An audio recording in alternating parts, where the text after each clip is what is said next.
সুতরাং বাংলাদেশে যারা ওয়াজ বিরোধী, যারা তাফসির বিরোধী, ওরা সরাসরি আল্লাহ বিরোধী। ওয়াজ আমির হামজা করে না, ওয়াজ সরাসরি করছে আল্লাহ নিজে, আমি অ্যাডভার্টাইজ করছি শুধু। সুতরাং বাংলাদেশে যারা ওয়াজ বিরোধী, যারা তাফসির বিরোধী, ওরা সরাসরি আল্লাহ বিরোধী।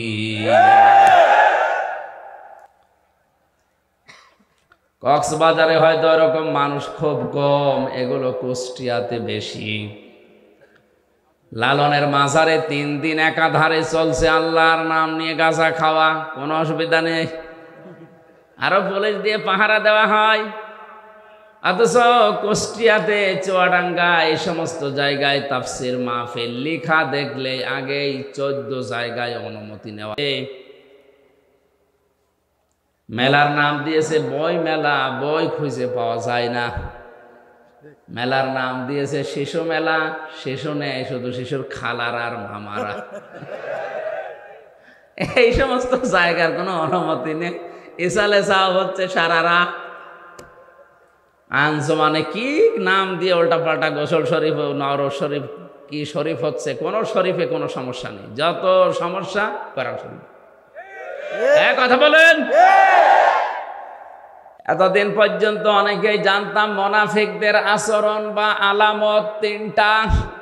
আয়াতুল মুনাফিকি সালাসা, মুনাফিকের আচরণ চিহ্ন 3টা জানতাম, আমি হাদিসে 4টা পর্যন্ত পেয়েছি। কথা বললেই মিথ্যা কথা বলে, ওয়াদা করলে খেলাফ করে, আমানত রাখলে খেয়ানত করে। 4 নম্বরে মুনাফিকের যার মাঝে রোগ আছে, তাদের ভেতরে যারা ঝগড়া হলেই গালি দেয়। সুতরাং যারা ঝগড়া হলে আগে গালি দেন, মন মেজাজ খারাপ হয়ে গেলে আগে গালি দিয়ে শুরু করেন, বুঝতে হবে মুনাফিকের জার তার ভেতরে আছে। আল্লাহ আমাদেরকে যেন বাঁচিয়ে দেন, জোরে বলেন আমিন। আমিন। 3টা আদেশ করার পরে আল্লাহ পাক বলেন 3টা নিষেধ আমি তোমাদেরকে করলাম। ওয়ায়ানহা আনিল ফাহশাই ওয়াল মুনকারি ওয়াল বাগ। 1 নম্বরে তোমাদের নিষেধ করা হচ্ছে তোমরা ফাহিশা কাজ করবে না, মুনকার মন্দ কাজে জড়াবে না, আল বাগি সীমা লঙ্ঘন করবে না। আল্লাহ পাক বলেন 3টা আদেশ 3টা নিষেধ করার পরে ইয়াইযুকুম লাআল্লাকুম তাযাক্কারুন, এই ওয়াজগুলো আমি আল্লাহ নিজে তোমাদের করলাম। এই ওয়াজ কার? আল্লাহ। বলেন বলেন আল্লাহ। তাহলে ওয়াজ করেন কে বলেন তো? আল্লাহ নিজে ওয়াজ করেন। ইয়াইযুকুম লাআল্লাকুম তাযাক্কারুন, তিনি তোমাদেরকে ওয়াজ করছেন।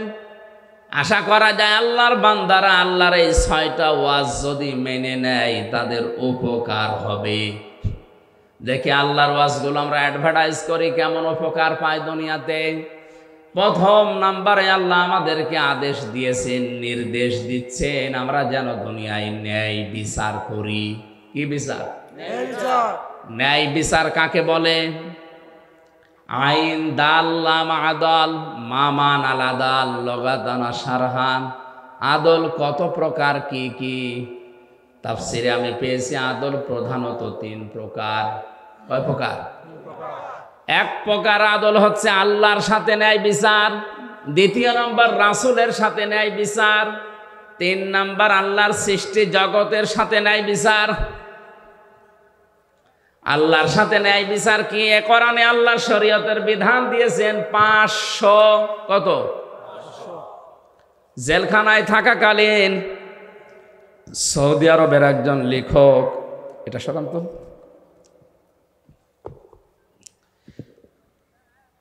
ওনার আরবিতে লেখা, বাংলায় ভাষান্তর করা জনাব নূর হোসেন মজিদ নামে এক ভদ্রলোক করেছে বাংলায়। ওখানে আল্লাহর অঙ্গীকার আল কোরআনে 500। আমি বইটা প্রায় 8-9 বার এই 3 বছরে পড়েছি, আমার প্রায় মুখস্থ হয়ে গেছে। আমি দেখেছি ওখানে আল্লাহর 500 আয়াত আছে কোরআনের শরীয়তের বিধান, যেটা আল্লাহর অঙ্গীকার। এগুলো যদি কোনো মানুষ বাস্তবে মেনে নেয়, সে যেন আল্লাহর সাথে ন্যায় বিচার করলো।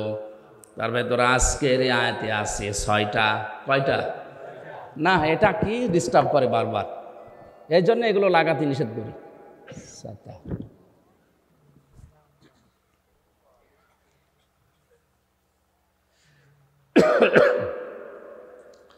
সুবহানাল্লাহ, আলহামদুলিল্লাহ, লা ইলাহা ইল্লাল্লাহ, সুবহানাল্লাহ, আলহামদুলিল্লাহ, লা ইলাহা ইল্লাল্লাহ, লা ইলাহা ইল্লাল্লাহ, মুহাম্মাদুর রাসূলুল্লাহ। আমার ভাইরা, তাহলে আল্লাহর সাথে আদল আজকের এই 6টা বিধানও যদি আমরা অন্তত বাস্তবে মিলাতে পারি, তাও কিছুটা হলো আল্লাহর সাথে ন্যায় বিচার হবে। দেখি সামনে যায়। 2 নম্বর, ন্যায় বিচার রাসূলের সাথে। বিশ্ব নবী মুহাম্মদুর রাসূলুল্লাহর 40 থেকে 63 এই 23টা বছরে তিনি যা করেছিলেন, ওইটা আপনার প্র্যাকটিক্যাল লাইফে মেনে নেওয়ার নাম ন্যায় বিচার। হ্যাঁ, এখন অনেকে বলতে পারে আমি কিন্তু প্রথম 1 থেকে 40 পর্যন্ত মানি। কোরআন হাদিসে 1 থেকে 40 পর্যন্ত আপনি যদি নবীজিকে না মানেন, আপনি জাহান্নামে যাবেন, এমন কথা আমি পাইনি। কিন্তু 40 থেকে 63 এই 23 বছরের একদিনও যদি আপনি না মানেন, আপনার খবর আছে। কথাগুলো বোঝার চেষ্টা করেন। আজ বাংলাদেশ সহ বিশ্বে 2 রকম ইসলাম পালন করার পেছনে কারণ এই 2টা। নবুয়তের আগে 23 বছর, নবুয়তের পরে 23 বছর। লাকাদ কানা লাকুম ফি রাসূলিল্লাহি উসওয়াতুন হাসানাহ লিমান কানা ইয়ারজুল্লাহা ওয়াল ইয়াউমাল আখির ওয়া যাকারাল্লাহা কাসীরা। জোরে বলেন আল্লাহু আকবার। আলেম যারা আছেন তাদেরকে একটু খেয়াল করার জন্য বলছি। আল্লাহ গ্যারান্টি দিয়ে আয়াত শুরু করেছেন, লাকাদ কানা লাকুম ফি রাসূলিল্লাহি, অবশ্যই তোমাদের জীবনের জন্য সর্বোত্তম আদর্শ লুকিয়ে রেখেছি আমি রাসূলুল্লাহর জীবনে। কার জীবনে? রাসূলুল্লাহ। আল্লাহ পাক কি আমাদের নবীজির নাম জানেন না? বলেন বলেন। তিনি তো আব্দুল্লাহ ইবনে মুহাম্মদ ছিলেন 1 থেকে 40 বছর পর্যন্ত, এইটা তার নাম ছিল। এর আগে হয়তো মানুষ তাকে সাদিক বলে ডাকতো, আল আমিন বলে ডাকতো, কিন্তু রাসূলুল্লাহ কেউ বলতো না। তিনি রাসূলুল্লাহ হয়েছিলেন, নবুয়ত পেয়েছিলেন, নবী হয়েছিলেন কত বছর বয়সে? বলেন বলেন। তাহলে 1 থেকে 40 বছর পর্যন্ত তিনি ছিলেন মুহাম্মদ ইবনে আব্দুল্লাহ। আমি যেমন আমির হামজা ইবনে রিয়াজ, তিনিও ওইভাবেই পরিচিত ছিলেন। পুরা আরব জাহানে তাকে নাম ধরে ডাকতো মুহাম্মদ বিন আব্দুল্লাহ।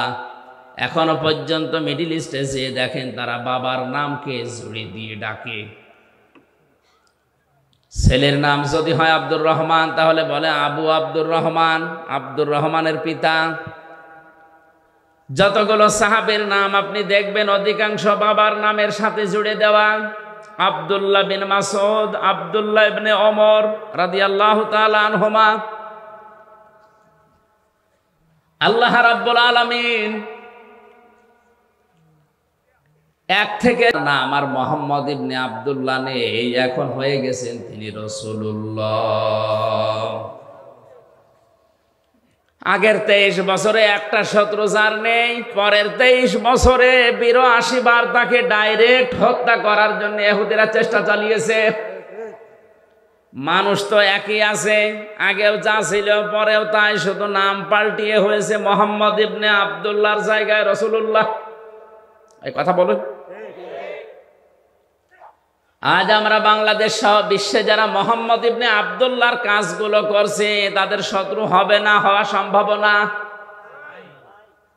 কিন্তু যারা রাসূলুল্লাহর কাজ আরম্ভ করবে তাকে যদি ৮২ বার টার্গেট করা হয়, অন্তত আপনাকে ৮ বাদ দিয়ে যদি ২ থাকে ২ বার টার্গেট হবে। এখানে উল্টা বসে আমরাও তো নবীওয়ালা কাজ করি, আমার তো কিছু হয় না। না, ওটা আপনার নবীওয়ালা কাজ না, ওটা মোহাম্মদ ইবনে আব্দুল্লাহর কাজ। নবীওয়ালা কাজ আরম্ভ হয়েছে নবী হওয়ার পরে। কত বছর বয়স বলেন বলেন? রাসূলুল্লাহর সাথে তাহলে ন্যায় বিচার যদি করতে হয়, এই ৪০ থেকে ৬৩, এই ২৩ বছর অক্ষরে অক্ষরে আপনাকে মানা লাগবে, তাহলে ন্যায় বিচার হবে। ৩ নম্বরে ন্যায় বিচার সৃষ্টি জগতের সাথে, তার মানে সর্বোত্তম সৃষ্টি যারা মানুষ। লাকাদ খালাকনাল ইনসানা ফি আহসানি তাকওয়িম। পৃথিবীতে যত সৃষ্টি আমি বানিয়েছি সবচাইতে উত্তম এবং সুন্দরভাবে বানিয়েছি আমি মানুষকে। মানুষ আল্লাহর সবচাইতে সর্বোত্তম সৃষ্টি, সবচাইতে দামি সৃষ্টি। ওয়ালাকাদ কাররামনা বানি আদম, বনি আদমকে আমি সম্মান দিয়েছি। পৃথিবীতে ন্যায় বিচার করা লাগবে আল্লাহর এই মানুষের উপরে, অথচ এই ন্যায় বিচারটা এখন দিন দিন উঠে যাচ্ছে। জোর যার মুল্লুক তার, জোর যার মুল্লুক তার, ক্ষমতা যার রায় তার, ক্ষমতা যার রায় তার। এই কারণে আমি ৩ বছর ভেতরে, এটা যদি না হতো তাহলে এতদিন আমারে বেকার এই ছোট্ট ঠনকো মামলা নিয়ে ৩ বছর থাকা লাগতো না। ক্ষমতা যার, বলেন বলেন, রায় তার, ক্ষমতা যার রায় তার। এইটা ছিল মিশরের বাদশাহ আজিজ মেসরের জামানায়। হযরতে ইউসুফ নবীকে বাজার থেকে কিনে তার স্ত্রীর কাছে একজন দিয়ে গেল, স্ত্রীকে উপহার দিল। আস্তে আস্তে তিনি যৌবন পেলেন। হযরতে ইউসুফ নবী আলাইহিস সালাম যখন বড় হতে লাগলেন, জুলাইখা নামে, আমি ঘটনা বলার উদ্দেশ্য না, আমার এখান থেকে শিক্ষা বের করা একটা উদ্দেশ্য, খুব খেয়াল করেন। আল্লাহ রাব্বুল আলামিন বলেন, আকালাল্লাযী ইশতারাহু মিন মিসর লিমারাতিহি আকরিমি মাসওয়াহু আসা আইয়ানফা'না আও নাত্তাখিযাহু ওয়ালাদা। এর সার কথা হচ্ছে, এই মহিলা তার স্বামীকে বলেছে, এই ছোট্ট সন্তানটাকে হয় আমরা নিজের সন্তান হিসাবে গ্রহণ করি, অথবা এই সন্তান আমাদের অনেক উপকারে লাগবে। আল্লাহ পাক বলেন, এভাবে করে আমি ইউসুফকে প্রতিষ্ঠিত করলাম তার বাড়িতে। অথচ তার ভাইরা যখন তাকে বিক্রি করে দিচ্ছিল, সে সময় প্রায় ৩টা কথা তার নামে তহমত লাগিয়েছিল। ১ নম্বরে বলেছে, আমাদের এটা গোলাম, বাড়ি থেকে চুরি করে পালিয়ে যায়, এই জন্য আমরা বিক্রি করে দিচ্ছি। ২ নম্বরে বলেছিল, এই গোলামের চরিত্র ভালো না। ৩ নম্বরে বলেছিল, এই গোলাম আমাদের অনেক কিছু চুরি করে পালাচ্ছিল। ইউসুফ নবীর চরিত্রের বিরুদ্ধে যে ৩টা কথা তার ভাইরা বলেছিল, একটাও সত্য। অথচ হযরতে ইউসুফ ওই সময় ছোট মানুষ, ১২ বছর বয়স, কিচ্ছু বলেন নাই, খালি শুনছিলেন আমার ভাইরা বলছে কি। আজ পৃথিবীতে অনেক জায়গায় এমন আছে, আমাদের বিরুদ্ধে যে কথাগুলো বলা হয়, শুধু শোনা ছাড়া প্রতিবাদ করার কোনো জায়গাও আমাদের নেই। বাস্তবের দিকে তাকান, ধরে নিয়ে যাচ্ছে পুলিশ, মামলার আয়ু পুলিশ, ম্যাজিস্ট্রেট ওদের, বিচারক ওদের, জজ ওদের। মামলায় যা যা লিখেছে সব ওরা নিজেরাই লিখেছে। আপনাকে বলবে এখানে সই করে দেন, আপনি যদি সই নাও করেন, এমন কায়দায় সই করে নেবে মনে হচ্ছে যে আপনারই সই। সব কিছুই ওদের। আপনি নীরব দর্শকের ভূমিকা পালন করে শুধু দাঁড়িয়ে থাকবেন আর দেখবেন ইউসুফ নবীর মতো, আল্লাহ আমি এখন করব কি, কিচ্ছু করার নেই আমার। যদি আমি একটু উসবিস করি তাহলে এই যে ক্রেতা এ চলে যাওয়ার পরে আমার ভাইরা 1200-1100 জন আমারে ছাড়বে না, মেরে ফেলবে। আর যদি আমি কিছু না বলি, কিচ্ছু না বলে যদি চুপ করে থাকি, অন্তত এখান থেকে এই ক্রেতা আমাকে নিয়ে যে দেশেই যাবে জীবন বাঁচানো অন্তত যাবে। আমি যদিও বিক্রি হয়ে যাচ্ছি, আজ বিশেষ করে বাংলাদেশ সহ বিশ্বের বহু জায়গায় আলেম এবং মুসলমানেরা ঠিক নবী ইউসুফের মতো অসহায় অবস্থায় আছে। আল্লাহ রাব্বুল আলামিন বলেন, অনুরিদু আন্নামুন্না আলাল্লাযীনা ইসতাদঈফু ফিল আরদি ওয়া নাজআলাহুম আইম্মাতাও ওয়া নাজআলাহুমুল ওয়ারিসিন। সূরা কাসাসের 5 নম্বর আয়াতে আছে, ফেরাউন চেয়েছিল এই পৃথিবীর ময়দান থেকে একটা মাত্র দলকে ধ্বংস করে বিদায় করে দিতে পারলে আমার সবকিছু টিকে থাকবে। ওই দেশে বিভিন্ন দল বিদলে মানুষদেরকে বিভক্ত করে দিত। আজও আমাদের এক জায়গায় অনেকেই হতে দিতে চাচ্ছে না। ছোটখাটো বিষয় নিয়ে দল বিদলে বিভক্ত করে আমাদেরকে ফেরাউনের মতো আলাদা আলাদা করে শক্তি হারিয়ে ফেলছে। ফেরাউন চেয়েছিল এরা যদি সব এক হয়ে যায় তাহলে আমার রাজত্ব টিকবে না। এই জন্যে ছোটখাটো বিষয় নিয়ে মতভেদ তৈরি করে আলাদা আলাদা দল বানিয়ে, ওই সমস্ত কোনো দলের ওপরে ফেরাউনের টার্গেট ছিল না, শুধুমাত্র একটা দলকে টার্গেট করেছিল, সেটা হবে মুসা আলাইহিস সালামের দল। আজও বিশ্বের অনেক জায়গাতে আপনি তাকান, যে বিষয় শরীয়তে মরণের পরে কবরে ওই বিষয়ের প্রশ্ন হবে না, এরকম বিষয় নতুন করে সামনে এনে উনি আলাদা দল বানিয়েছে। উনি আল্লাহু আকবার বলে হাত বাঁধে বুকে, উনি আলাদা। অথচ মরণের পরে আপনাকে আল্লাহ কিন্তু জিজ্ঞাসা করবে না, হাত কোথায় বাঁধতিস বল, বলবে? আপনি যদি শুধু আল্লাহু আকবার বলে হাত ছেড়ে দেন তাও অসুবিধা নেই, আর যদি বুকে বাঁধেন তাও অসুবিধা নেই, যদি নাভিতে বাঁধেন তাও অসুবিধা নেই, যেখানে সেখানে বাঁধলেই নামাজ হবে, ছেড়ে দিলেও সমস্যা না। ইমাম আহমদ ইবনে হাম্বল রহমতুল্লাহ আলাইহে তার মাযহাব যারা মেনে চলে তারা দেখেছি সৌদি আরবে কাবা শরীফে মসজিদে নববীতে আল্লাহু আকবার বলার পরে হাত ছেড়ে দিয়ে দাঁড়িয়ে আছে। আমি প্রথমে জানতাম না, কাবা শরীফে নামাজ পড়তে গিয়ে যদি আল্লাহু আকবার বলে হাত ছেড়ে দাঁড়িয়ে আছে, আমি মনে করছি ওর মনে নেই, খালি গোতা মারছে, ওটা আমার ভাষা বলছে না। নামাজ শেষ পর্যন্ত ছেড়ে দিয়েছে, কালো আফ্রিকায় বাড়ি, আমার দিকে তাকিয়ে বলছে কি, মানে ওর ভাষা দিয়ে যে কি আপনি গোতা দেন কেন? আচ্ছা, এই নিয়ম তো অন্তত আমাদের দেশে আমি পাইনি। অন্তত হাত আপনি বুকে বাঁধেন নাই, নাভিতে বাঁধেন, হচ্ছে ছেড়ে দিয়ে দাঁড়িয়ে আছেন, এটা তো আমি জানতাম না আগে। পরবর্তীতে আমার সাথে যারা ছিল তারা বলছিল যে এরা এই মাযহাব মেনে চলে, অসুবিধা নেই। আমার ভাইরা, আপনি মিলান এ বিষয়টা নিয়ে কবরে আপনাকে প্রশ্ন করা হবে না, এটা আপনার সিলেবাসেও নেই। সিলেবাসে যে 5টা বিষয় আছে আমি সামনে আসব, ওর ভেতরে এইটাও অন্তত নেই। অথচ আমিন জোরে বলবেন না আস্তে বলবেন, এই নিয়ে একদল আলাদা হয়ে মসজিদ পর্যন্ত আলাদা বানিয়েছে। এটা ইহুদি খ্রিস্টান বাদ দিলাম, অনেক নামধারী মুসলমান মুনাফিকেরা সূক্ষ্ম ষড়যন্ত্র করে এই ছোটখাটো জিনিস দিয়ে আমাদের আলাদা আলাদা করে আমাদের শক্তি হারিয়ে ফেলেছে।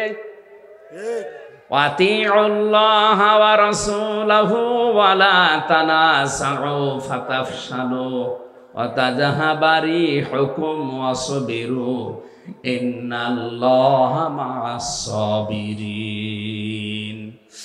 সূরা আনফালের 10 নম্বর পারা 2 নম্বর পৃষ্ঠার 1ম নম্বর লাইনে আছে, আল্লাহ পাক বলেন, আল্লাহর ইতাআত করো, রাসূলের আনুগত্য করো, সাবধান তোমরা নিজেরা নিজেদেরকে বিচ্ছিন্ন করে ফেলো না, তোমরা পরস্পর মতবিরোধ তৈরি করো না, তাহলে তোমাদের হাওয়া কমে যাবে। অতাযহাবা রিহুকুম অসবিরু শব্দের দিকে খেয়াল করেন। অতাযহাবা রিহুকুম, তোমাদের বাতাস বেরিয়ে যাবে। বাতাস বেরোনো মানে, আমি আয়াতের তাফসীর পড়ার পরে বুঝতেছিলাম না। একবার যশোরে একটা অনুষ্ঠানে যাবার সময় থানার সামনে দিয়ে যেতে যেতে দেখি থানার ভেতরে অনেকগুলো প্রাইভেট মোটরসাইকেল পুরাতনতা পড়ে আছে। নিচের দিকে তাকিয়ে দেখলাম অধিকাংশ মোটরসাইকেল প্রাইভেটের চাকায় হাওয়া নেই, আর হাওয়া না থাকলে ওগুলো সব মুখ থুবড়ে পড়ে থাকে। কথা বলে না কেন? এই যে হাওয়া না থাকলে ওর চলার ক্ষমতা নেই, নড়ার ক্ষমতা নেই, দেখতেও যেন কেমন লাগে। মুসলমানদের ভেতরে যখন ঐক্য নষ্ট হয়ে যায় তখন আল্লাহ পাক বলেন তাদের বাতাস, তাদের শক্তি বের হয়ে যাবে, তখন যে এসে থাপড় দেবে। আর এটা অলরেডি এখন আরম্ভ হয়েছে। আন্তর্জাতিক বিষয়টা আমি পরে বলবো, এটা দেশীয় রাজনীতিতে দেশীয় সূক্ষ্ম ষড়যন্ত্র এইটাই। এই জন্য আমরা এক জায়গায় হতে পারি না। ফেরাউন ঠিক এই কাজ করে ওই মিশরের ভেতরে আলাদা আলাদা দল করে কয়েকশো দল বানিয়েছে। কোনো দল তার টার্গেট ছিল না। আজও বাংলাদেশে ইসলামী দল যত আছে কোনো দল কিন্তু বাতিলের টার্গেট না, রাম আর বামদের টার্গেট না। একটা দলকে বাতিলরা টার্গেট মনে করে, কারণ ওরা জানে যে ফেরাউনের মতো ওদেরও বুদ্ধি আছে, যে হাজার হাজার দল থাকলেও অসুবিধা নেই, ৯৫ সমস্যা। আল্লাহ রাব্বুল আলামিন বলেন কিন্তু আমি অনুগ্রহ করেছি। আন্না মন্না, মানান শব্দের শাব্দিক অর্থ হচ্ছে অনুগ্রহ করা, দয়া করা। ওরা যেই দলটাকে ধ্বংস করার জন্য উঠে পড়ে লেগেছিল, ষড়যন্ত্র করেছিল, আমি আল্লাহ কিন্তু চেয়েছি ওই মুসা নবীর দলকে এই জমিনের ওয়ারিস বানাতে। জোরে বলেন আল্লাহু আকবার।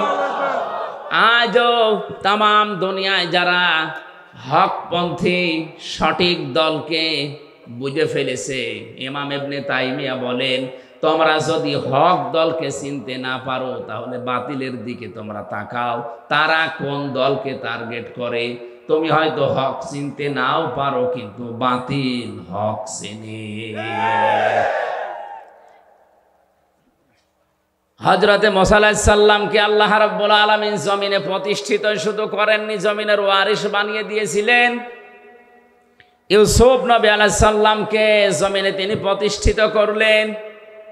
ওরা চেয়েছিল এখান থেকে বিক্রি করে তাকে শেষ করে দেবে। আল্লাহ পাক বলেন না, ওয়ালিনুআল্লিমাহু মিন তা'ওয়িলিল আহাদিস আল্লাহু গালিবুন আলা আমরিহি ওয়ালাকিন্না আকসারান নাসি লা ইয়ালামুন। তাকে আমি আল্লাহ স্বপ্নের ব্যাখ্যা শিক্ষা দিলাম। আমি আল্লাহ যেটা ইচ্ছা করেছি আমার আদেশগুলোই গালেব হয়েছে, বিজয় হয়েছে, কিন্তু অধিকাংশ মানুষ এটা বোঝে না বা জানে না। ওয়ালাম্মা বালাগা আশুদ্দাহু আতাইনাহু হুকমা ওয়া ইলমা ওয়া কাযালিকা নাজিসিল মুহসিনিন। আমি আল্লাহ পাক দিন যত যেতে থাকে, হযরত ইউসুফ নবী আলাইহিস সালামের শরীরে শক্তি সমর্থন যৌবন যখন আসে, তাকে আমি জ্ঞান এবং হিকমত তাকে আমি আল্লাহ দান করলাম। জোরে বলেন আল্লাহু আকবার। আজও ইসলাম নিয়ে টিকে থাকতে হলে আমাদের দুইটা জিনিস লাগবে, শক্তি এবং হিকমত, জ্ঞান। শক্তি বলতে শুধু শরীরের শক্তি না, আজ এই যে মিডিয়াগুলো কাজ করছে এটা একটা শক্তি, এটা সবচাইতে বড় শক্তি। এখন আজ ইসলামকে ধ্বংস করার জন্য ওরা যত কিছু ব্যবহার করছে তার সবচাইতে বড় মাধ্যম এই প্রচার মাধ্যম। আল্লাহ রাব্বুল আলামিন কোরআনে কারিমে জানিয়েছেন, হে নবী, ইসলাম ধ্বংস করার জন্য ওরা যেটা কাজে লাগাচ্ছে ওইটা উল্টিয়ে আপনি ইসলামের পক্ষে কাজে লাগান। আজ মিডিয়া, ইলেকট্রিক মিডিয়া বলেন, প্রিন্টিং মিডিয়া বলেন, যত খবরের কাগজ পত্রিকা সবগুলোই রাম আর বামদের মালিকানায়। প্রচার করার মতো আমাদের হাতে তেমন কিছুই নেই। সুতরাং ইসলাম নিয়ে যদি এখন এগিয়ে যেতে হয় আমাদের জ্ঞান অর্জন করা লাগবে, আমাদেরকে বিভিন্ন শক্তি সঞ্চয় করা লাগবে। এভাবে করে আমি আমার মহসিন বান্দাদেরকে পুরস্কৃত করে থাকি। এবার আমার মূল কথায় আসছি, ওয়ারাওয়াদাতুহুল্লাতী হুয়া ফি বাইতিহা আন নাফসিহি ওয়া গাল্লাকাতিল আবওয়াবা ওয়া ক্বালাত হাইতা লাক। হযরত ইউসুফ যখন যৌবনে পদার্পণ করলেন, ওই বাড়ির মালিক যে জুলাইখা, যার নাম, নবী ইউসুফকে আল্লাহ এত সৌন্দর্য দান করেছিলেন, তাফসিরে পেয়েছি দুইজন পুরুষকে আল্লাহ সবচাইতে বেশি সুন্দর করে দুনিয়ায় পাঠিয়েছেন। তার ভেতর ইউসুফ নবী দ্বিতীয়, 1 নাম্বারে ছিলেন আমাদের নবী মুহাম্মদ রাসূলুল্লাহ। 4 জন মহিলাকে আল্লাহ এই দুনিয়াতে সবচাইতে সুন্দরী করে বানিয়েছিলেন। কিয়ামত পর্যন্ত এরকম মানুষকে আল্লাহ আর পাঠাবেন না। তার 1 নাম্বারে হযরত হাওয়া আলাইহিস সালাম। এত সুন্দর মানুষ দুনিয়ার আসবে না। 2 নাম্বারে জুলাইখা, 3 নাম্বারে রানী বিলকিস, 4 নাম্বারে বিশ্বনবীর ছোট মেয়ে হযরতে ফাতিমাতুজ জাহরা রাদিয়াল্লাহু তাআলা আনহা। এই যে 2 নাম্বারে যার নাম বললাম জুলাইখা, এও ছিল বিশ্ব সুন্দরী ওই সময়। এই মহিলা একটা একটা করে দরজা সবগুলো বন্ধ করে দিয়ে একেবারে উপরে ইউসুফ নবীকে একান্তে ডাক দিয়ে বলে, আসেন। হযরত ইউসুফ নবী আলাইহিস সালাম যেখানে ছিলেন পরিবেশ তার কন্ট্রোলে ছিল, কারণ 7টা দরজায় বন্ধ। কয়টা? আমি ঘটনা বলবো, এই জন্য আয়াত পড়িনি, আমি একটা শিক্ষা দিতে চাই। ইউসুফ নবী যেখানে ছিলেন সব তার পক্ষে ছিল, এমনকি কাজের যে মহিলাটা, জুলাইখার যে কাজের মেয়ে লোকটা, যে বাদী, যে দাসী, যে কাজ করে দিত, সেই মহিলাও এই কাজের পক্ষে, অসুবিধা নেই। মহিলা ডাক দিচ্ছে, ওয়াকালাত হাইতা লাক, আসেন আমার দিকে।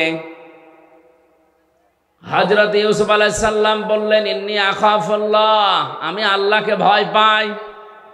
ক্বালা মাআদাল্লাহি ইন্নাহু রাব্বি আহসানা মাসওয়ায়া ইন্নাহু লা ইফলিহুজ জালিমুন। একটু খেয়াল করেন, হযরত ইউসুফ নবী বললেন, আমি আল্লাহর সাহায্য চাই। জুলাইখা ডাক দিয়ে বলছে, আল্লাহর সাহায্য তো আমিও চাই। এখানে আপনি যেটা করবেন কেউ জানতে পারবে না, কেউ দেখতেও পারবে না। আপনি মনে মনে করছেন আমার দেবতা দেখছে, এই যে দেবতার মাথার উপরে আমি কাপড় দিয়ে দিলাম, আর দেখতে পারবে না। ইউসুফ নবী ওই সময় বলেছিলেন, আল্লাহর বান্দি,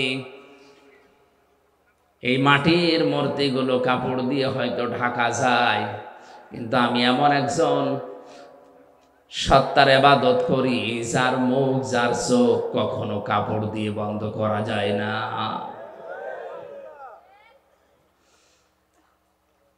হযরত ইউসুফ আল্লাহর সাহায্য চেয়েছিলেন। এত বড় কঠিন যৌবনে পরীক্ষা চলছে, যেটা একটা যুবক মানুষের জন্য এই জায়গা থেকে বেঁচে থাকা কতটা কঠিন, যাদের যৌবন আছে তারা জানে। হযরত ইউসুফ নবী কঠিন মুহূর্তে তিনি আল্লাহর সাহায্য চাই কথা বলেছিলেন কেন? অথচ তার পরবর্তীতে আল্লাহ পাক বলেন, লাকাদ হাম্মাত বিহি ওয়া হাম্মা বিহা লাউলা বুরহানা রাব্বি।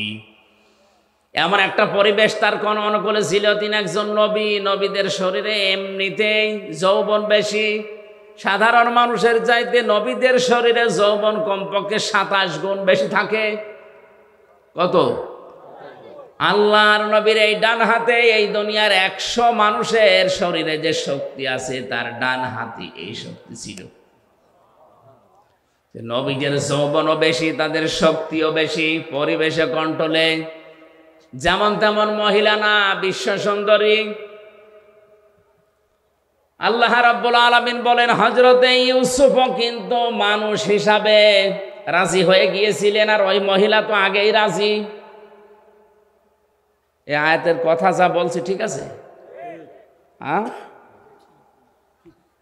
আমি যে বললাম লাকাদ হাম্মাত বিহি ওয়া হাম্মা বিহা, ইউসুফ নবীও রাজি, জুলাইখাও রাজি, ঠিক আছে। বাংলা অর্থ তো এটাই হয়, লাকাদ হাম্মাত বিহি ওয়া হাম্মা বিহা। ইউসুফ নবীও রাজি ছিলেন, জুলাইখাও রাজি আছে। বাংলা অর্থ এরকমই আছে, কিন্তু এটা যদি করে শেষ করে দেন আপনার ঈমান থাকবে? নবীর উপর একটা তহমত চলে যাচ্ছে না? আল্লাহ পাক বলেন লাউলা আর বুরহানা রব্বি, যদি আমার, হযরত ইউসুফ বলেন যদি আমার রব আমাকে কিছু দলিল, কিছু বুরহান, কিছু প্রমাণ সামনে না দিতেন তাহলে আমিও ঝুঁকে পড়েছিলাম। কারণ মানুষ হিসাবে আমার ভেতরও যৌবন আছে, শয়তান তো বসে নেই। জেলখানার এই জীবনে মামুনুল হক সাহেব ছিলেন আমার পাশের রুমে, মানুষ হিসাবে মাঝে মাঝে আমাদের হতাশা আসে, কিন্তু কোরআনে কারিমের সমস্ত আয়াতগুলো যখনই পড়তাম, অর্থ ব্যাখ্যা বিশ্লেষণ নিয়ে আলোচনা করতাম, তখন আবার স্বাভাবিক হয়ে যেতাম না। আমাদের মালিক আছেন, তিনি আমাদের ছাড়বেন না। কারণ আমি তো জেনা করে আসিনি, আমি তো মানুষ খুন করে আসিনি, আমি তো টাকা পাচার করে আসিনি।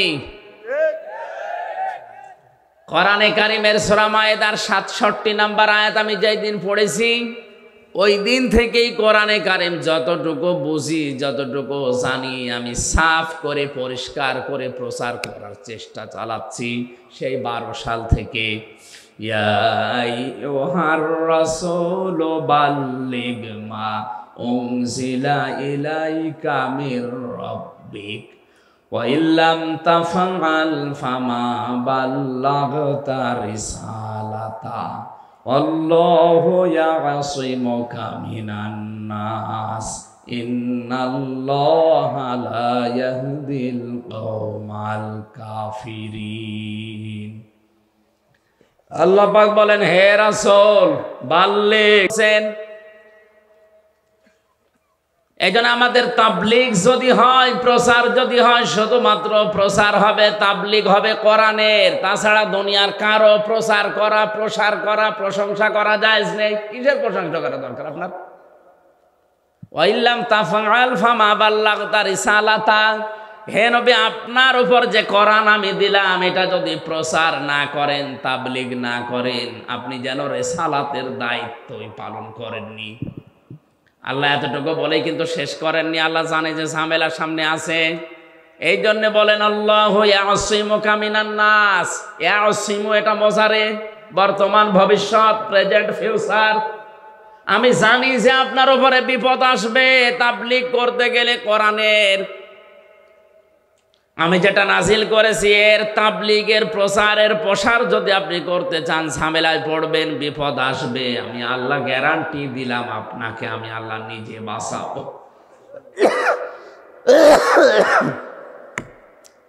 শুধু বাঁচিয়েছেন দুনিয়ায়, ওই 82 বার তাকে ডাইরেক্ট হত্যা করতেছিল, এই জায়গায় তা না। মরণের পরে ইহুদিরা তার লাশ চুরি করতে চেয়েছে, আল্লাহ তাও বাঁচিয়েছেন। কথা বলেন ঠিক কিনা? আল্লাহ ইয়াসিমু যেহেতু মজারে দিয়েছেন বর্তমান এবং ভবিষ্যৎ, ভবিষ্যৎ বলতে কিয়ামত পর্যন্ত কোরআন থাকবে। সুতরাং কিয়ামত পর্যন্ত কোরআনের সঠিক তাবলীগ যদি কেউ করে, ও যত বড় বিপদেই পড়ুক না কেন, শহীদ করে হলেও তাকে আল্লাহ সাহায্য করবে।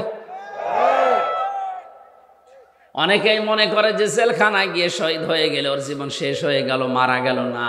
ওয়ালিয়ালামাল্লাহুল্লাযীনা আমানু ওয়া ইয়াত্তাখিযা মিনকুম শুহাদা ওয়াল্লাহু লা ইউহিব্বুজ যালিমিন।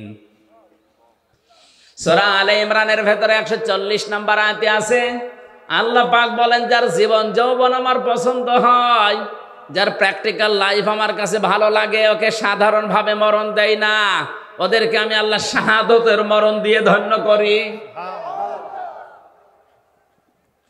এই লোকটা যদি এখন মারা যায়, ঈমান নিয়েও যদি মরে, কবরে দিয়ে দেবেন, কবরে উনি ঘুমিয়ে পড়বে, এতটুকুই শেষ, আর কিছু নেই।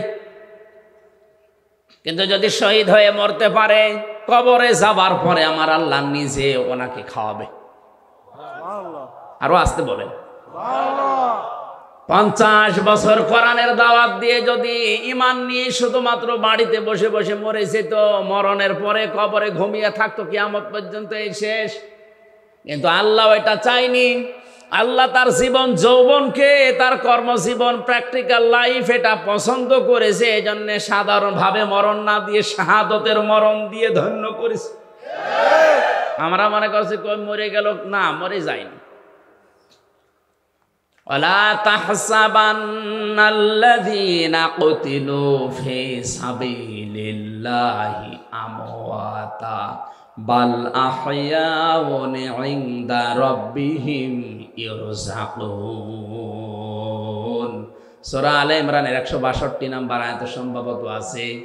আল্লাহ তাআলা বলেন, আপনি কি ধারণা করেন হে নবী, যারা আমি আল্লাহর রাস্তায় শহীদ হয়, মারা যায়, হত্যা হয়, তাদেরকে আপনি মনে করেন যে ওরা মরে গেল? না, বরং ওরা জীবিত, এবং আমি আল্লাহ নিজে ওদেরকে খাবার খাওয়াই।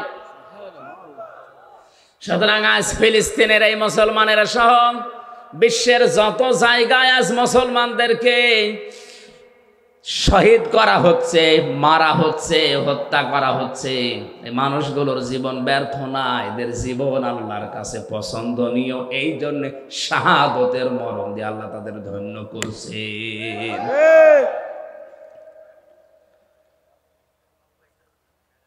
এজন্য বরহান, দলিল যদি আল্লাহ রাব্বুল আলামিন মানুষকে না দেখায়, তার মনের ভেতরে শান্তি প্রশান্তি আসা সম্ভব না।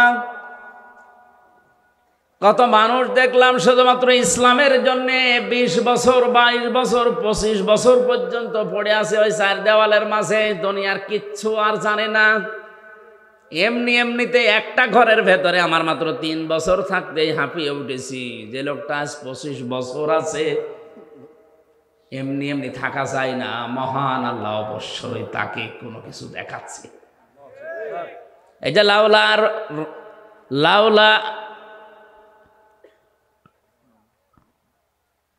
কোরআন শরীফ কি ভুল নাকি এই জায়গায়? লাউলা আর রা বুরহানা রব্বি, যদি তার রব তাকে কিছু দলিল আর প্রমাণ না দেখাতেন, তাহলে তিনিও কিন্তু যৌবনের তাড়নায় ঢুকে পড়েছিলেন। কি দেখিয়েছেন? তাফসিরে 3টা কথা আছে। 1 নম্বরে হযরতে ইয়াকুব আলাইহিস সালামকে আল্লাহ ওই ঘরের ভেতরে হাজির করে দিলেন। মনে হচ্ছে ইয়াকুব নবী তার ছেলেকে ডাক দিয়ে বলছে, বাবা ইউসুফ, তুমি কিন্তু জিনা করতে পারো না। 2 নম্বরে হযরতে জিবরাইল ফেরেশতা একটা কাগজ নিয়ে এসেছেন। কাগজের উপরে লেখা ছিল, আমি আল্লাহ বলছি ইউসুফ, তুমি কিন্তু জিনা করতে পারো না। এই সমস্ত নিদর্শনগুলো যখন তিনি দেখলেন, তিনি তখন বললেন, ক্বালা মাআযাল্লাহ, আমি আল্লাহর সাহায্য চাই। কার? বলেন এতটুকুই বলেননি তিনি। ইন্নাহু রব্বি, নিশ্চয় আমার রব, আহসানা মাসওয়ায়া, আমাকে উত্তম ভাবে লালন পালন করছে। এখানে রব বলতে 2টা অর্থ আমি পেয়েছি। হযরত ইউসুফ একদিকে হয়তো আমার আল্লাহকে বুঝিয়েছিলেন, 2 নম্বর মিশরের বাদশা আজিজে মিশরকে বুঝিয়েছিলেন। ইউসুফ নবী জুলাইখাকে ডাক দিয়ে বলেছে, জুলাইখা, তোমার যে স্বামী, আমার যে অভিভাবক, গার্ডিয়ান, গাইডলাইন যিনি দেন, আমাকে লালন পালন যিনি বাড়িতে রেখে করেন, তিনিও এক অর্থে আমার রব। যেহেতু তার বাড়িতে আমি আছি, আজ অনেক দিন ধরে লালন পালন করছে, খাবার খাওয়াচ্ছে, থাকতে দিয়েছে, আমি তার বাড়িতে থেকে তার আমানতের খেয়ানত করতে পারি না। ইন্নাহু লা ইফলিহুজ জালিমুন, এটা যদি আমি করি তাহলে জালেম হব, আর জালেমরা কোনোদিন সফল হচ্ছে না, হবে না। ইউসুফ নবী ইন্নাহু লা ইফলিহুজ জালিম বলতে পারতেন, যে আমি জালেম, আমি সফল হব না। তিনি জালিমুন বহুবচন দিয়েছেন। ইফলিহু এটা মোজারে, কেন মোজারে দেওয়ার পরে বহুবচন দিয়েছেন? তিনি তো একা ছিলেন ঘরের ভেতরে। মুফাসসিরিন ইকরাম তাফসিরে কাবীরের ভেতরে আল্লামা ফখরউদ্দীন রাজি লিখেছেন, হযরতে ইউসুফ নবী আলাইহিস সালাম যে কথাটা বলেছিলেন আল্লাহর এত বেশি পছন্দ হয়েছিল ওই সময় কিয়ামত পর্যন্ত যারা নফসের উপরে, পরিবারের উপরে, সমাজের উপরে, দেশের উপরে, মানুষের উপরে জুলুম করবে এই জালেমদেরকে আল্লাহ দৃষ্টান্ত হিসাবে আয়াত কোরআনে নাযিল করে দিয়েছেন। জালেমদেরকে আল্লাহ জানাতে চেয়েছেন, জালেমরা তোমরা যা করো না কেন তোমরা কিন্তু সফল হতে পারছো না, পারবা না। এই জন্য জালেম দুনিয়ায় যারা আছেন তারা থামেন। আজ অনেকেই তার ব্যক্তির উপরে জুলুম করছে, নিজের যৌবনকে যৌবনের তাড়নায় পড়ে ধ্বংস করে ফেলছে। মোবাইল, কম্পিউটার, ইন্টারনেটের মাধ্যমে নিজের যৌবনকে আজ যারা ধ্বংস করে ফেলছে এটা নিজের নফসের উপরে, শরীরের উপরে জুলুম। এই কথা বলে না কেন? পরিবারের মা বাবা আপনাকে হোস্টেলে থাকতে দিয়েছে, পুরুষ হোস্টেল, মহিলা হোস্টেল যাই বলেন, কত কষ্ট করে মা বাবা টাকা পয়সাগুলো আপনার জন্য পাঠায়। আপনি ওইটা নিয়ে ওয়াইফাই লাইন নিয়েছেন, ইন্টারনেট নিয়ে লেখাপড়া বাদ দিয়ে সারাদিন উলঙ্গ নাচ দেখতেছেন। এটা নফসের উপরে জুলুম। এই জালেম যদি কেউ হয়ে যায় সে সফল হতে জীবনেও পারবে না। আল্লাহ রাব্বুল আলামিন বলেন, কাযালিকা লিনাসরিফা আনহুস সুওয়া ওয়াল ফাহশা ইন্নাহু মিন ইবাদিনাল মুখলাসিন। এইভাবে করে আমি আল্লাহ তার থেকে এই ফায়সা কাজগুলো সরিয়ে নিয়েছিলাম। আমার মুখলেস বান্দাদেরকে আমি এভাবেই সাহায্য করব কিয়ামত পর্যন্ত। আস্তাবাকাল বাবা ওয়া কদ্দাত কমিসাহু মিন দুবুরি ওয়াল ফায়া সাজ্জিদাহা আলাল বাব ক্বালাত মা জাযাউ মান আরাদা বিআহলিকা সুআন ইল্লা আইয়ুসজানা আও আযাবুন আলীম। জ্ঞানী মানুষ যারা একটু খেয়াল করেন, আল্লাহ রাব্বুল আলামিন বলেন, হযরতে ইউসুফ আলাইহিস সালাম যখনই বলেছে আমি আল্লাহর সাহায্য চাই, ওই নিদর্শনগুলো দেখার পর জিবরাইলকে বললাম কানের কাছে মুখ লাগিয়ে বলো যে সামনে যাও, যা করা লাগে আল্লাহর কুদরত করবে। হযরত ইউসুফ নবী আলাইহিস সালাম শুধু সামনের দিকে গিয়েছেন। তখনও পর্যন্ত জুলাইখা মনে মনে ভাবছিল দরজা 7টায় বন্ধ, ও সামনে যাই যাবে, বের হতে পারবে না। কিন্তু ইউসুফ নবীর মনের ধারণা যে আমি পারবো না। জিবরাইল আমার কানের কাছে মুখ নিয়ে যা বলেছে এটা তো জুলাইখা শোনেনিও, জানেও না। দেখি আমি সামনে যাই, আল্লাহর কুদরত আমি দেখতে অবশ্যই পাবো। সামনে গেলেন, দরজার কাছে যাওয়া পর্যন্ত দরজা খোলে নাই। এটা তাফসিরে কাবিরের ভেতরে আছে, খাজেনে, তাফসিরে খাজেনে মুফাসসির লিখেছেন দরজার কাছে গিয়ে দাঁড়িয়ে আছে, তখনও পর্যন্ত দরজা খোলে নাই। ইউসুফ নবী চিন্তা করছিলেন ওই সময় কি আল্লাহর ওয়াদাও কি মিথ্যা হয়ে গেল? কই আমার জিবরাইল যে কানের কাছে মুখ নিয়ে বলে গেল যে সামনে যান, আমি তো এসেছি প্রায় দরজার কাছে, আর ও মহিলা তো এবার দৌড় দেবে। দরজার কাছে যাবার পরে দাঁড়িয়ে আছেন, চোখ বন্ধ করে ফেলেছেন, মনে হয় আর হবে না। চোখ বন্ধ করার পরে যেই চোখ খুললেন দেখলেন অটোমেটিক দরজা একটা খুলে গেছে। আল্লাহর ভয় নিয়ে কোনো মানুষ যদি অন্যায় কাজ করার সামর্থ্য থাকার পরেও কোনো মানুষ যদি আল্লাহর ভয়ে ফিরে আসে, মহান আল্লাহ ওই সময় তাকে সাহায্য করে।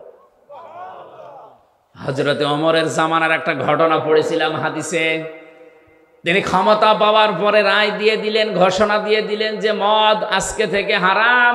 কেউ যেন আমার রাজ্যের ভেতরে মদ আর কেউ বিক্রি না করে, বাইরে থেকে যেন কেউ না নিয়ে আসে। মদিনার এক যুবক আকিক নামক বাজার থেকে চুরি করে 2 বোতল মদ ওই সময় কিনেছে। 1 বোতল জায়গায় বসে খেয়েছে, আর একটা নিয়ে যাচ্ছে বাড়িতে। রাতের বেলা বন্ধুদের নিয়ে আনন্দ করে চুরি করে খাবে। হযরত ওমর রাতের বেলা বের হয়েছে, দেখি প্রসাদের খবর কি। এশার নামাজের পরে তিনি বের হয়ে, চারিদিকে অন্ধকার, পাহাড়ি এলাকা। তাকিয়ে দেখলেন অন্ধকারের ভেতরে কালো কি যেন আসতেছে। কাছে যত যায় তত স্পষ্ট হয়। কাছে গিয়ে দেখলেন একটা মানুষ। ডাক দিয়ে বললেন, এই বেটা, রাতের বেলা এভাবে কি করো? লোকটা হযরতে ওমরের কণ্ঠ শোনার পরে তার মাতলামি ভালো হয়ে গেছে। কারণ হযরত ওমর যে রাস্তা দিয়ে যেত, শয়তান পর্যন্ত রাস্তায় আসতে ভয় পেত। লোকটা ছিল মাতাল। হযরত ওমরের কণ্ঠ যাই শুনেছে, এই বেটা রাতের বেলা কি করো? ওর মাতলামি গেছে ভালো হয়ে, ডাক দিয়ে বলে, খলিফা আমার বোনের বাড়ি যাচ্ছি। বোনের বাড়ি যাবে, তে হাতে কি? এই যে চাদর মোড়া দিয়া, এর নিচে মোটা মোটা লাগে কি এটা? এ ফুলে আছে।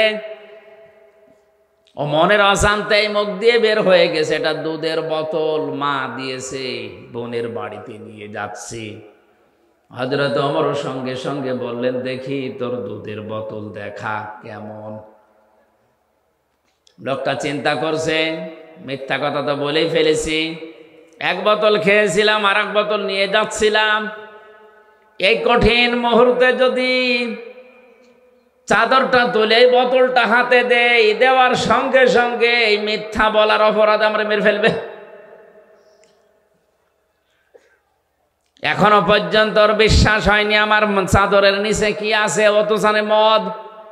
ওই সময় আল্লাহকে ডাক দিয়ে বলেছে মনে মনে, রব্বুল আলামিন, আজকের এই কঠিন অবস্থায় তুমি যদি ওমরের হাত থেকে আমারে বাঁচিয়ে দিতে পারো, তোমার নামে শপথ করে বলছি, জীবনে আর কোনোদিন আমি মদ খাবো না। হযরত ওমর হাত বাড়িয়েছে, লোকটাও চাদর খুলে দিচ্ছে। ওর তো মনে মনে আছে যে এটা মদেরই বোতল।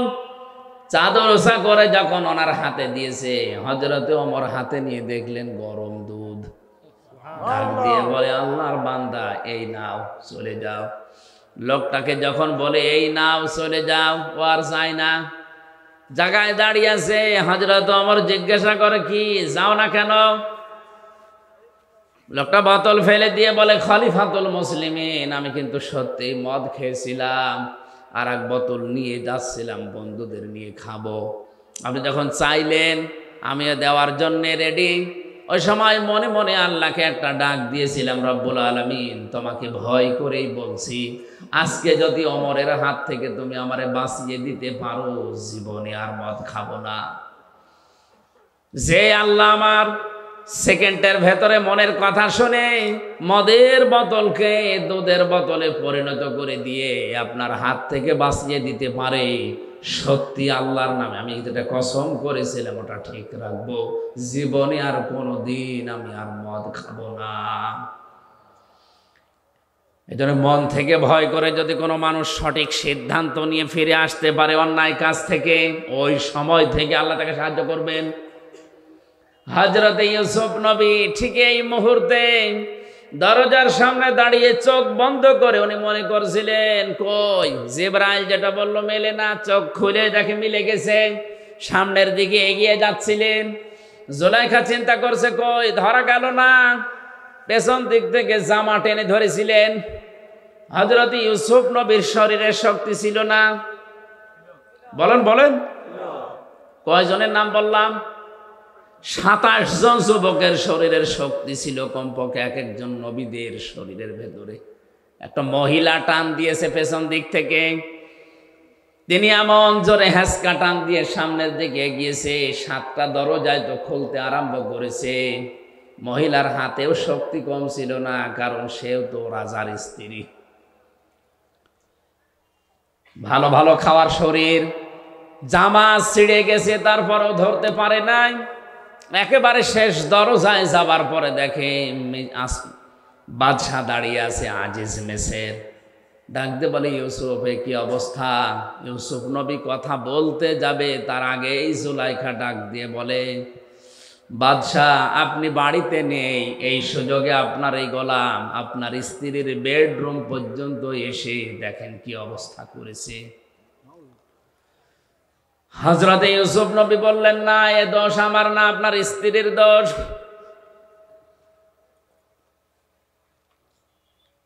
কথা কাটাকাটির এক পর্যায়ে হযরত ইউসুফ নবীকে বাদশাহ জিজ্ঞাসা করে, তোমার কোনো সাক্ষী আছে? হযরত ইউসুফের মনের ভেতরে আল্লাহ ইলহাম পাঠিয়ে দিলেন, হ্যাঁ আছে। ওই যে আপনার শালীর কোলের উপরে যে দুধের বাচ্চা কাঁদতেছে, ওইটাই আমার সাক্ষী। দুধের বাচ্চাটাকে সামনে নিয়ে আসলেন। কোরআনে কারিম বর্ণনা দিচ্ছে, জুলাইখার সঙ্গে সঙ্গে ডাক দিয়েছে, বাদশাহ, হে আমার স্বামী, এর কথা আমি শুনতে চাই না। যদি আপনি আমাকে রাখতে চান, আপনার ভাত যদি আমি খেতে চাই, তাহলে এই লোকটাকে হয় জেলখানায় দেওয়া লাগবে, না শাস্তি দেওয়া লাগবে।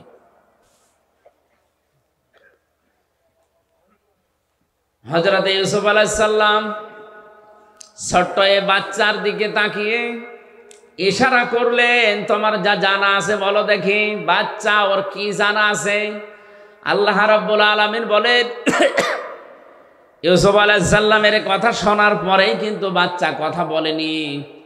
চুপ করে যখন ছিল, বাদশা ইউসুফ নবীর দিকে চোখ মোটা করেও তাকিয়েছিল। আল্লাহ রাব্বুল আলামিন নবীজির এই কঠিন মুহূর্তে যৌবনের এত বড় তাড়নায় যিনি পরীক্ষা দিয়ে পাশ করেছেন, তাকে ফেলে দেবেন না, এই কারণে এই বাচ্চার মুখ দিয়ে আল্লাহ কথা বের করে দিলেন। বাচ্চা ডাক দিয়ে বলে, বাদশাহ, এই পুরুষের জামার সামনের দিকে যদি ছেঁড়া থাকে তাহলে এই পুরুষের দোষ, যদি এই পুরুষের পেছনের দিকে ছেঁড়া থাকে জামা, তাহলে আপনার স্ত্রীর দোষ। তখনও পর্যন্ত জুলাইখার হাতে ইউসুফ নবীর জামার পেছনের সাইড ছেঁড়া, হাতে নাতে প্রমাণ। কিন্তু ক্ষমতা যেন কার হাতে? কি শোনেন আপনারা? বাদশার হাতে। জোরে বলেন, কার হাতে? হাতে নাতে প্রমাণ। ক্ষমতা যেন কার হাতে? বাদশাহ রায় দিতে চাচ্ছিলেন ইউসুফ নবীর পক্ষে, কিন্তু যেই বলেছে বাদশাহ, আমি কিন্তু আপনার ভাত খাবো না, এই কথা শোনার পরে গেছে উল্টিয়ে। হযরত ইউসুফ নবী আলাইহিস সালামের বিরুদ্ধে বাদশাহ রায় দিয়ে দিল, আমি বাড়িতে না থাকার সুযোগে আমার স্ত্রীর বেডরুম পর্যন্ত গিয়ে তাকে নষ্ট করার পায়তারা করেছে, এই জন্য ইউসুফকে আমি 10 বছর জেল দিয়ে দিলাম। কয় বছর? হযরত ইউসুফ আলাইহিস সালামকে 10 বছর জেলের ঘোষণা দেওয়ার সঙ্গে সঙ্গে তার শরীরের যে সাধারণ পোশাক ছিল ওইটা খুলে ফেলা হলো। জেলখানার কয়েদিদের পোশাকটাকে পরানো হচ্ছে, জেলখানার কয়েদিদের যে ডান্ডা বেড়ি তারে দেওয়া হচ্ছে, মাজায় শিকল দিয়ে জেলখানার কয়েদিদের যে টুপি তার মাথায় দিয়ে টানতে টানতে নিয়ে যাচ্ছে। হযরত ইউসুফ নবী আলাইহিস সালাম ওই সময় আকাশের দিকে তাকিয়ে বলেছিলেন, রব্বুল আলামিন, তুমি তো জানো আমি জিনা করিনি, তুমি তো জানো আমি ধর্ষক না, আমি মানুষের বাড়ি ঘরে আগুন লাগাইনি। এরপরেও বিনা কারণে ক্ষমতা যার রায় তার, ক্ষমতা যার রায় তার, এ কারণে আমার 10 বছর জেল দিয়ে দিল। আমার কোনো দুঃখ নেই, এদের এই অবৈধ কাজে সাড়া দেওয়ার চাইতে জেলখানার জীবন আমার কাছে উত্তম। জোরে বলেন আল্লাহু আকবার।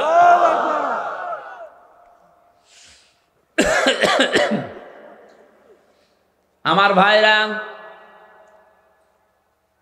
হাজার হাজার বছর আগে হযরত ইউসুফ আলাইহিস সালাম যেটা বলেছিলেন, আজও পৃথিবীতে আনাচে কানাচে অনেক মানুষ ঠিক এই কথাই বলছে। ন্যায় বিচার আমাদের হচ্ছে না, অথচ ন্যায় বিচারক বাদশার জন্য নবীজি জানিয়েছেন কিয়ামতে কোনো ছায়া থাকবে না, শুধু আল্লাহর আরশের ছায়া ছাড়া। মানুষের মাথার মগজগুলো টকবক করে ফুটতে থাকবে, জমিন তামার হয়ে যাবে। এই কঠিন অবস্থাতে মাত্র 7 প্রকার মানুষকে আল্লাহ তার আরশের ছায়ায় বসিয়ে মাছের কলিজা দিয়ে খাবার খাওয়াবেন। তার প্রথম নাম্বারে আলে ইমামুল আদেল, দুনিয়ায় যারা ন্যায় বিচারক বাদশাহ। সুবহানাল্লাহ বলতে পারেন না? আজ দুনিয়ায় ন্যায় বিচারক বাদশাহ কম না বেশি? নেই। এজন্য বিচারপতি যারা আছেন, হাজার হাজার মামলা পড়ে আছে বিনা কারণে। আপনি কত জায়গায় মাসের পরে মাস ঘুরতে যাচ্ছেন, অথচ এই লোকটা জেলের ভেতরে পয়সা মরতেছে। আপনি একটু মানে সুযোগ করলেই কিন্তু লোকটার জামিন হয়ে যায় যদি একটু ন্যায় বিচারের নিয়তে আসেন। হ্যাঁ, বলে যে না, এই চেয়ারটা পেতে আমার 40 লক্ষ টাকা খরচ হয়েছে, 5টা মামলায় আমি এই টাকা তুলবো। জোরে বলেন সুবহানাল্লাহ। এই কারণে তো এত মামলা পড়ে আছে, মামলার জটই কাটে না। অথচ যত বিচারক, যত বিচারপতি, জজ, ম্যাজিস্ট্রেট, যদি বিচার সত্যি সত্যি ন্যায় বিচার আমাদের দেশে চালু হয়, এত বিচার থাকার কথা। হযরত ওমর 2 বছর তিনি প্রধান বিচারপতির দায়িত্বে ছিলেন। খলিফাতুল মুসলিমিন হযরতে আবু বকরের শেষ জামানার দিকে তিনি বললেন, খলিফা আমারে আর প্রধান বিচারপতি বানানোর দরকার নেই, এ দায়িত্ব আমি ছেড়ে দিলাম, এই বিভাগটা বন্ধ করে দেন। বিনা কারণে আপনি আমারে বেতন দিয়েছেন এই 2 বছর, একটা মামলাও কেউ আমার দরবারে করে নাই। এই 2 বছরের ভেতরে আদালতে একটা মামলাও আমার কাছে কেউ করে নাই। কোন কারণে আপনি আমারে প্রধান বিচারপতি বানিয়ে রেখেছেন? হযরতে আবু বকর ডাক দিয়ে বলেন, খলিফা আমার 2টা বছরের ভেতরে তোমার কাছে একটা বিচারও আসে নাই, কেন তুমি কি বলতে পারো? হযরত ওমর বলেছিলেন, খলিফা যেই দেশ চলে কোরআন দিয়ে, যেই দেশের মানুষগুলো একে অন্যের কল্যাণ কামনা করে, এই দেশে বিচার দেওয়ার জন্য কে আসবে? সুতরাং হযরতে ওমরের জামানায় খলিফাতুল মুসলিমিন হযরতে আবু বকরের এই 2 বছরে তিনি যেটা দেখিয়েছেন, আজও বাংলাদেশে বিচার ব্যবস্থাতে মামলার জট যদি করাতে হয়, কোরআনের আইন সংসদে কায়েম করা লাগবে। কক্সবাজার জেলার ঈদগাহ থানার অন্তর্গত ঘনাপাড়া ও দক্ষিণ মাইজপাড়ার যৌথ উদ্যোগে দল, মত, জাতি, বর্ণ, ধর্ম নির্বিশেষে কোরআনের অনুষ্ঠানে যারা এসেছি খুশি হয়ে বলছে আলহামদুলিল্লাহ। দরুদ আর সালাম পড়ছে আমাদের নবী, মানবতার মহান শিক্ষক মুহাম্মদ রাসূলুল্লাহ সাল্লাল্লাহু আলাইহি ওয়াসাল্লামের প্রতি।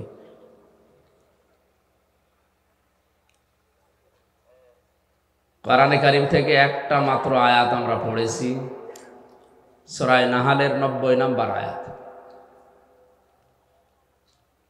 128টা আয়াত আছে, 16টা রুকু আছে। আমরা 13 নম্বর রুকুর মাত্র একটা আয়াত, 6টা পয়েন্ট আছে আয়াতের ভেতরে। পৃথিবীতে জুমার নামাজ আমরা মুসলমানেরা যেখানে পড়ি, জুমার দিন দ্বিতীয় খুতবার শেষের দিকে এই আয়াতটা ইমাম সাহেব আমাদের শোনায়। প্রত্যেক জুমায় 175 কোটি মুসলিম সারা দুনিয়ায় ছড়িয়ে আছে। জুমার নামাজে দ্বিতীয় খুতবার শেষের দিকে এই আয়াতটা ইমাম সাহেব আমাদের শোনায় আরবিতে। ওদের মাতৃভাষা হয়তো আরবি না, এই জন্য বুঝি না। আমরা আজকে মাতৃভাষায় এর ব্যাখ্যা বিশ্লেষণ করে দেখব যে ইমাম সাহেব আসলে আমাদের কি বলতে চায়। কোরআন থেকে আলোচনা করার, তাফসীর করার যে সমস্ত নিয়ম নীতিগুলো আমরা জানি,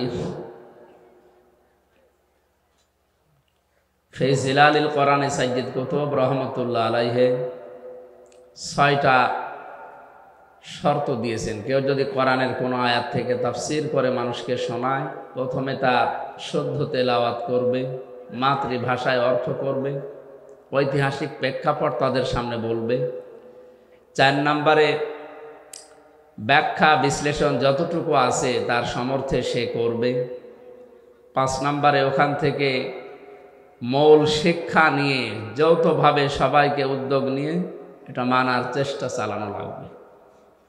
এই মাহফিলটার আয়োজন হয়তো ওই কারণেই এনারা করেছেন, নাকি? আমরা কোরআন যারা শুনতে এসেছি আর যারা বলতে আসলাম, তাদের কিছু দায়িত্ব আল্লাহ দিয়েছে। আল্লাহ রাব্বুল আলামিন বলেন, ওয়ানজালনা ইলাইকা যিকরা লিতুবাজ্জিনা লিন-নাসি মা নুযিলা ইলাইহিম ওয়া লাআল্লাহুম ইয়াতাফাক্কারুন। সূরা নাহলের 44 নম্বর আয়াতের শেষের দিকে আছে, এই কোরআন, এই জিকির আমি আল্লাহ আপনার কাছে এই জন্য নাজিল করেছি, স্পষ্ট ভাষায় মানুষের কাছে দলিল প্রমাণ দিয়ে আপনি উপস্থাপন করবেন। যারা শুনতে আসবে তাদেরও দায়িত্ব দিলাম, ওয়ালা আল্লাহুম ইয়াতাফাক্কারুন, ওই মানুষগুলো বাড়িতে যেয়ে যেন চিন্তা ভাবনা করে যে আসলে কি শুনলাম আর কি করা দরকার। তাহলে আমার দায়িত্ব সূরা নাহালের 90 নম্বর আয়াতের সঠিক ব্যাখ্যা বিশ্লেষণ সুন্দরভাবে উপস্থাপন করা, আর আপনাদের দায়িত্ব হচ্ছে এই কথাগুলো নিয়ে চিন্তা ভাবনা করে প্র্যাকটিক্যাল লাইফে কাজে লাগানো। এই কথা বলে না কেন? এটা যেহেতু দুনিয়ার কোনো সাধারণ বই না, কিতাব না, আল্লাহর পক্ষ থেকে আসা একমাত্র শুধুমাত্র কেবলমাত্র নির্ভেজাল একটা কিতাব। যালিকাল কিতাবু লা রাইবা ফিহি, এই শব্দটা পৃথিবীর কোনো বইয়ের আগে লেখা সম্ভব না, শুধু কোরআন বাদ দিয়ে। এই জন্যে এই কোরআন উপস্থাপন করার কিছু ধরন আল্লাহ শিখিয়েছেন। যেভাবে সেভাবে যেখান সেখান থেকে যা তা বললেই কোরআনে কারিমের হক আদায় হবে না। কিভাবে আপনি কোরআন উপস্থাপন করবেন মানুষের সামনে? ১৫০০ বছর আগে মহান আল্লাহ সে ধরন আমাদেরকে, সেই পদ্ধতি শিখিয়েছেন। আলিফ লাম মিম সাদ কিতাবুন উনজিলা ইলাইকা ফালা ইয়াকুন ফি সাদরিকা হারাজুম মিনহু লিতুনযিরা বিহি ওয়া যিকরা লিল মুমিনিন। আল্লাহ পাক বলেন এই একটা কিতাব, কিতাবুন আনজালনাহু ইলাইকা, আপনার প্রতি আমি আল্লাহ নাজিল করেছি, লিতুখরিজান নাসা মিনাজ যুলুমাতি ইলান নূর, মানুষদেরকে অন্ধকারের পথগুলো থেকে বের করে আলোর পথের দিকে নিয়ে আসবেন। আল্লাহর এই কোরআন বাদ দিয়ে দুনিয়ার যত নিয়ম নীতি আছে আল্লাহর ভাষায় সব অন্ধকার, একমাত্র আলোর নাম হচ্ছে কোরআনে কারীম। জোরে বলেন সুবহানাল্লাহ। এটা উপস্থাপন করার ধরনের প্রথম নম্বরে কিতাবুন উনজিলা ইলাইকা ফালা ইয়াকুন ফি সাদরিকা হারাজুন। হে নবী, এই কোরআন দিয়ে যখন মানুষদেরকে আপনি সতর্ক করবেন, উপদেশ দেবেন, নসিহত লাগাবেন, আপনার মনের ভেতরে যেন কোনো সংকীর্ণতা, সংশয়, সন্দেহ এগুলো কাজ না করে। হারাজুন শব্দের ব্যাখ্যা লিতুনজিরা, হারাজুম মিনহু লিতুনজিরা বিহি, এই শব্দটুকুর ব্যাখ্যায় আমি দুইটা বিষয় পেয়েছি তাফসিরে। এক নম্বরে মুফাসসির দিয়েছেন কোরআন দিয়ে যখন আপনি সতর্ক করবেন, হয়তো পৃথিবীর অনেক মানুষ এটা মেনে নিতে পারবে না, কারণ আবহমান কাল থেকে তারা একটা নিয়ম নীতির উপর চলছিল। কোরআনে কারীম দিয়ে যখন সঠিকটা তুলে ধরবেন, ওইটার উপরে আঘাত লাগবে।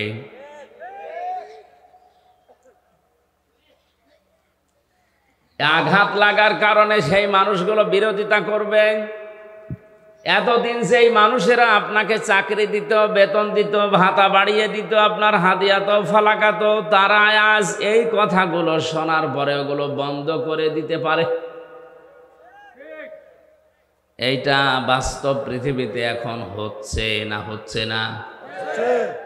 কোরআনের সঠিক কথাগুলো তুলে ধরলে অনেক মানুষ যারা মানধাতামল থেকে চলে আসছে, যুগ যুগ ধরে যারা নিয়ম নীতি ইসলাম মনে করে পালন করছে, তারা মনে করবে এটা তো নতুন ইসলাম, এ তো কোনোদিন শুনিনি। আগে পড়তো আলিফ বে তে সে, পড়তো না আগে? এখন সদ্য করে যদি বলেন আলিফ বা তা সা, এ আবার কি নিয়ম বানিয়েছে হুজুরা, নতুন নতুন ইসলাম বানায়, এটা কি নতুন ইসলাম? এটাই সঠিকটা।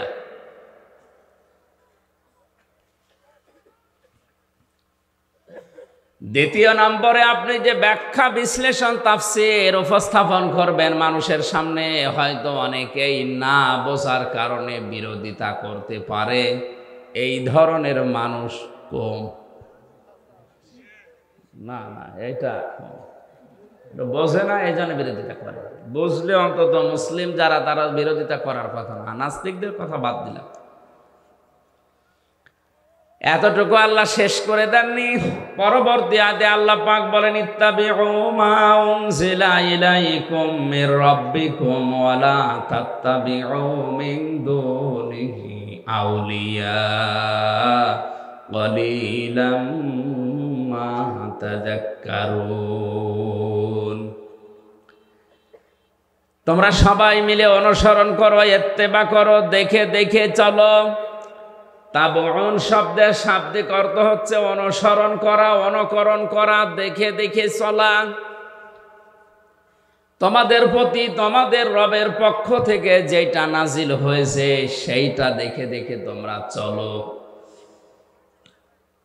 ঈদগাহবাসী আমরা সবাই জানি আমাদের রবের পক্ষ থেকে যেটা আমাদের উপরে এসেছে তার নাম এক বাক্যে বলেন কি? বলেন বলেন। এতটুকু আল্লাহ শেষ করেননি। ওয়ালা তাত্তাবিউ, অনুসরণ করা যাবে না, ইত্তেবা করা যাবে না, মেনে চলা যাবে না, দেখে দেখে চলা যাবে না। মিন দুনিহি আউলিয়া, দুনিয়ার কোন ওলি, আল্লাহ অলির বহু বচন আউলিয়া, কোন অলির অনুসরণ দরকার নেই। এরকম বাংলা ব্যাখ্যা শোনার পরে মনে হচ্ছে আল্লাহ মনে হয় অলিদের বিরুদ্ধে। কি আল্লাহ অলিদের বিরুদ্ধে? অথচ কোরআনে সূরা ইউনূসের ভেতরে আছে ৬২ নম্বর আয়াতে, আলা ইন্না আউলিয়া আল্লাহি লা খাউফুন আলাইহিম ওয়ালা হুম ইয়াহজানুন। সাবধান, জেনে রাখো আমি আল্লাহর ওলি যারা, বন্ধু যারা, তাদের কোনো ভয়ও নেই, চিন্তাও নেই। জোরে বলেন আল্লাহু আকবার। আল্লাহু আকবার। এই আয়াতের সাথে আয়াতের মিলছে না। অথচ কোরআনে কারিমে আল্লাহ এমন কোনো কথা দেয়নি যে একটার সাথে আর একটা কন্ট্রাডিকশন বাঁধবে, মিলবে না, এমন কোনো কথা কোরআনে নেই। ওয়ালাউ কানা মিন ইনদি গায়রিল্লাহি লাওয়াজাদু ফীহি ইখতিলাফান কাসীরা। হে নবী, আপনি কোরআনে এমন কোনো কথা পাবেন না যে একটার সাথে আর একটা মেলে না। অথচ এই আয়াতে বললেন ওলিরা আমার বন্ধু, আর এই আয়াতে বলছেন তোমরা ওলিদেরকে অনুসরণ করবা না। কথাটা কেমন হয়ে যাচ্ছে? ব্যাখ্যায় তাফসিরে মুফাসসিরিনে কিরাম লিখেছেন আল্লাহ পাক ওলিদের অনুসরণ করতে এখানে সব ওলির কথা, আউলিয়া যেহেতু বহু বচন, কোন ওলির অনুসরণ দরকার নেই। এই জন্যে বলেছেন আল্লাহ যেহেতু ভবিষ্যৎ জানে না, জানে না? বলেন বলেন বলেন।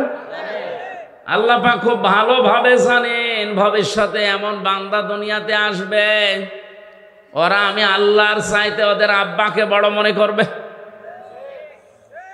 আজ যেটা বাংলাদেশে সবচাইতে বেশি, আল্লাহর আলোচনা শোনাবেন না, আব্বার কথা বলেন খুব খুশি, সে যে আব্বা যে ধরনের হোক।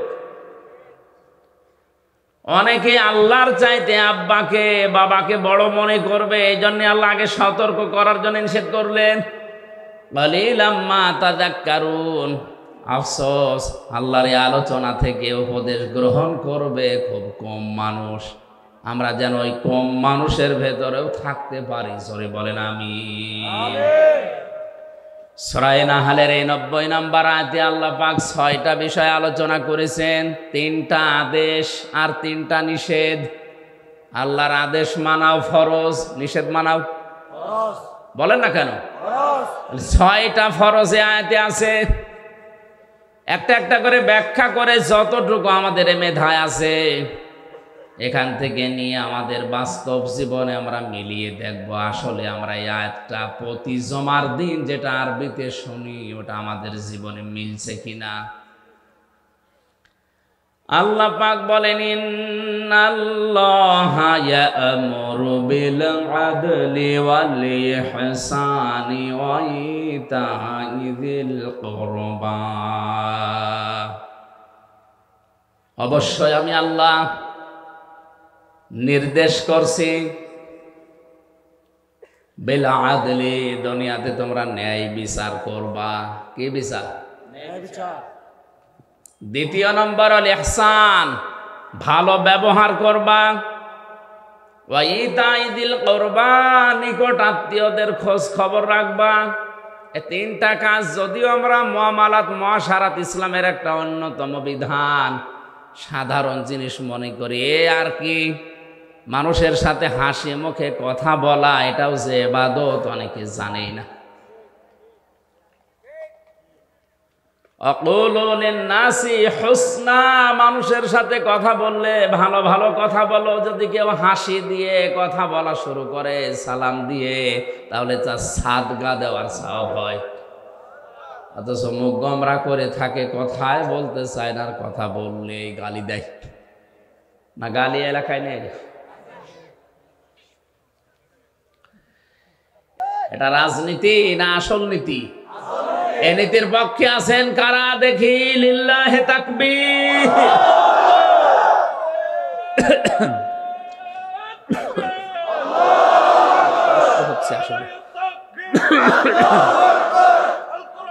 আলহামদুলিল্লাহ ভাই,